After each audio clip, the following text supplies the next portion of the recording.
गांव की खामोश शाम, सूरज की नारंगी रोशनी सहन में फैल रही है। दादी आहिस्ता आहिस्ता अपनी चारपाई सीधी कर रही हैं।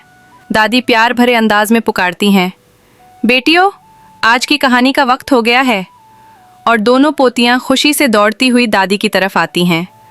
जैसे ही दादी बैठती हैं, प्यारे घरेलू जानवर भी एक एक करके पास आ जाते हैं। बिल्ली दादी के पैरों से लिपट कर लेट जाती है। कुत्ता खामोशी से बैठ जाता है। पूरा सहन एक जादुई महफिल बन जाता है।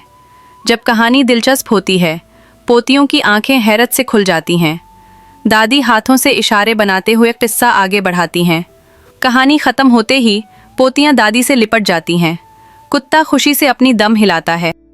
बिल्ली अंगड़ाई लेती है और बकरी सुकून से बैठ जाती है। सहन एक खूबसूरत मोहब्बत में डूब जाता है। ढलती शाम की रोशनी में दादी, पोतियां और उनके प्यारे जानवर सब एक साथ बैठे हैं। फ़ज़ा में सिर्फ सुकून, प्यार और कहानी का जादू बाकी रह जाता है।